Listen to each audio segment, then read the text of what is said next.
যাহা কিছু হবে সব একমাত্র উদ্দেশ্য লক্ষ্য হবে আল্লাহ রাব্বুল আলামিনকে রাজি খুশির জন্যই। আমরা মাহফিলে আসছি কার রাজি খুশির জন্য? আমরা এই পীর মুরিদি করি কার রাজি খুশির জন্য? আমরা সমস্ত যত কার্যক্রম পরিচালনা করি কার রাজি খুশির জন্য?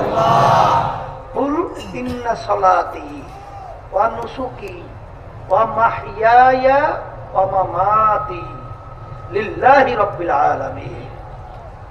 আল্লাহ রাব্বুল আলামিন তার রাসূলকে বলতেছেন, হে রাসূল আপনি বলে দেন আমার বান্দা বান্দীদেরকে, আপনার উম্মতদেরকে, যে তাদের সমস্ত কিছু হবে একমাত্র আল্লাহকে রাজি খুশির জন্যই। আর হাদিস শরীফ আল্লাহর আব্বাজান রাহমাতুল্লাহি আলাইহি শুনাইতেন।